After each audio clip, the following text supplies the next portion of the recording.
Welcome to the Tactical Brief, know-how in under 10 minutes. And today we want to see, can we actually predict markets and can we attach probabilities to performance? Let's get right into it. We have a look at the S&P. Recent picture of the S&P, what can we see here? It's a price chart, obviously. We see all the movements up and down, and you can spot little trends to the upside, little trends to the downside. Market, on average, goes sideways depending on the time frame you have a look at it. So that's the performance review. But how can we come up with a solution to actually give us or attach probabilities to what might happen in the future? Well, let's look at the performance of the S&P. What I've done here on this chart is nothing more, nothing less than the return distribution for 30 trading days. Each bar represents 1 day of performance. Let's say here in this example at minus 3.5%, that was 1 day. Here's another day with minus 2.5%. There's another day at plus probably 2%. Then we have 2 days at the range of 1.8%, represented here. And here we have a lot of days, exactly 4 days, with a performance of roughly above zero. So we don't want to look only at 30 days, we want to look at 120 trading days. So we're summing it up again. You can already see right in the middle, the time where I like to say where nothing really happens. There's a lot of added on daily performances, building this picture you see right in front of you. So why stop at 120 days? We go into a year, 365 trading days, and you can see a shape emerges. This shape is called a bell curve. You see the big outliers down here at minus 6% and sometimes further even, and here at plus 6%. But the majority of transactions happens right in the middle. The daily performance is accumulating over a mean, an average in here. And I've taken it over 10 years just to make a point so you can see a beautifully shaped bell curve. That is a distribution of earnings, of returns. What does that actually say us? We are not in Kansas anymore. It is a fingerprint of randomness going over the long term. Eugene Farmer got a Nobel Prize for it, proving actually mathematically that in the long run, markets seem to be random. And that is a random distribution. So why are we using that? Well, I'm a derivatives trader, and in derivatives, everything we do trading derivatives is based on this fundamental principle that you have this shape I just showed you, and this shape can make predictions. So how do we go into further our insights? First of all, we take a different frame now to explain it to you, well, more easily. All these green dots are the blue bars I showed you on the chart before.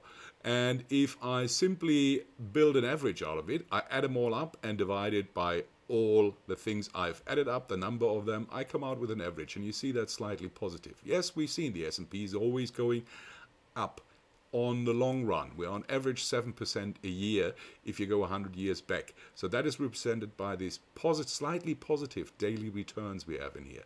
Well, but every day is different, right?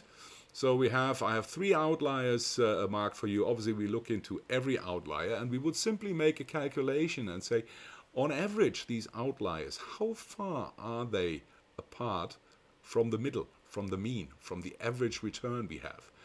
Then you would get a bar like this. You might have seen this before. The light gray one is the average I have in here, and these are the average outliers we have on the daily returns. Of course, the average outliers are smaller than all the big ones you can see here and down here. It's the average of the stuff that happens, which is not the mean. So you have the mean and the average here, and then you have here the deviation from the mean. That is what is called standard deviation, and like magic, it's also called volatility. It simply shows you the spread of the daily returns away from the mean, the average you have in here. Why is that so important? Because if these are all the daily distributions I just showed you in the chart before and in the blue charts before, we have a lot plus minus zero, around minus zero. These are the gray balls. Then we have lower daily returns and higher daily returns, and then we have outliers to the left and to the right represented in red. This is, if I would have added more balls, then we have the bell curve here. the classic shape, which is the yellow superimposed on the back. What does that tell us actually? That is a magic rule. It's called the 68, 95 and 99% rule. It simply says within one standard deviation, what we just calculated before, what is always quoted as volatility, 68% of everything that happens, of all occurrences, let's say you have 100 different prices you're observing, 68% will fall within this one standard deviation.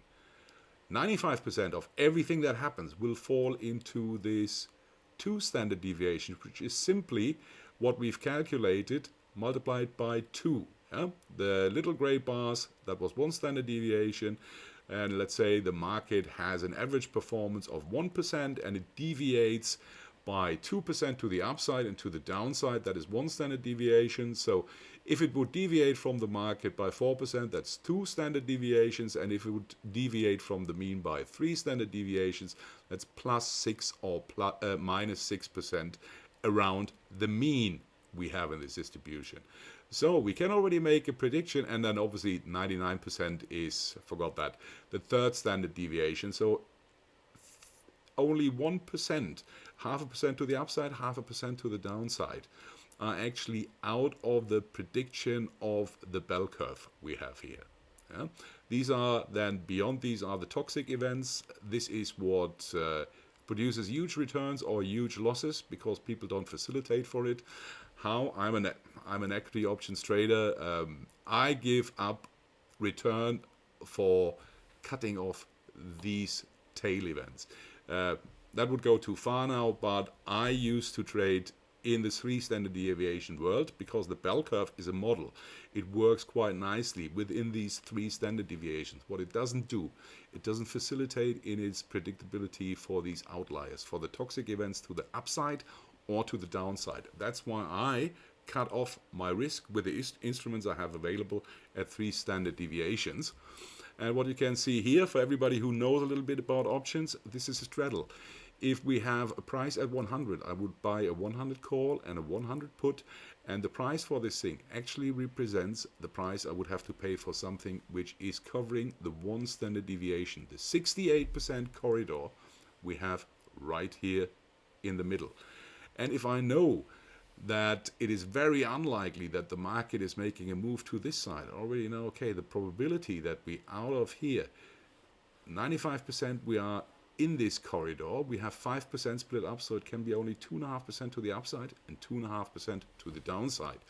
What does that mean? That's how options are priced. Options are probabilities people are willing to pay money for, and they facilitate for the odds that something might happen, and therefore are willing to receive a return or losing money for this. So obviously I've cheated a little bit. I didn't tell you exactly that we can attach, well, we can do that, but it's a minute probability.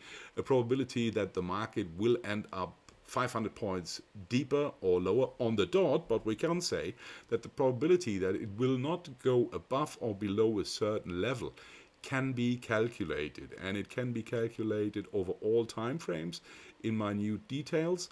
And if you use the appropriate options, pun intended, the appropriate instruments, you can actually manage this risk and protect you against a self that it's just a model that works really well as long as we are in 3 standard deviation world. But nevertheless, be careful using it. What I did quite successfully for the last 30 years, I managed my risk at 3 standard deviations. I was never exposed to the upside or to the downside beyond this level. And that means I've given up performance, but I've also protected from huge outlying moves we have in here. The basic assumptions in these models are obviously returns are random, but I've shown you on the long term, on the long run, returns seem to be random, and hey, there were no Nobel Prizes dished out for that. Returns are independent, there are no memories. That is a big question here. If a market is really strong today, is what happens the next day really a random effect? Of course, we all know it's not. Keep that in mind. We're talking about a longer time frame. We want to be statistically profitable over a longer time frame. And then returns fluctuate around an average value. Big assumption, what we see here, the mean returns are fluctuating to the left and to the right. That's pretty much everything you need to know. The 68, 95, 99% role, and everything is more detailed. If you want to know more, there are already 3 videos out there which are going into more detail into this process.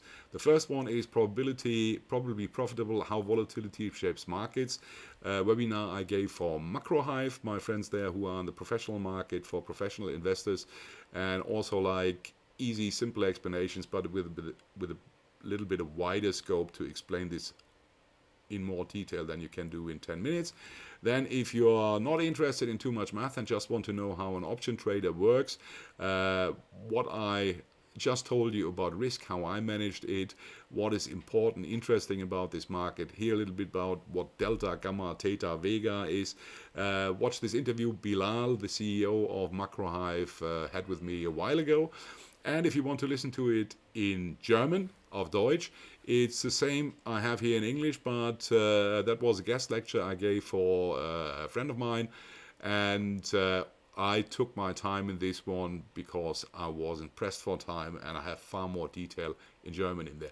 I will link the 2 videos here at the top and at the bottom into the YouTube file. It doesn't allow me to link 3 in, but I hope you enjoyed this little, how would we call it, appetizer. And if you liked what you've seen, thank you for watching. And if you enjoyed this video, please subscribe, like, share, comment, or all of the above to get the algos engaged. That's what my daughter told me.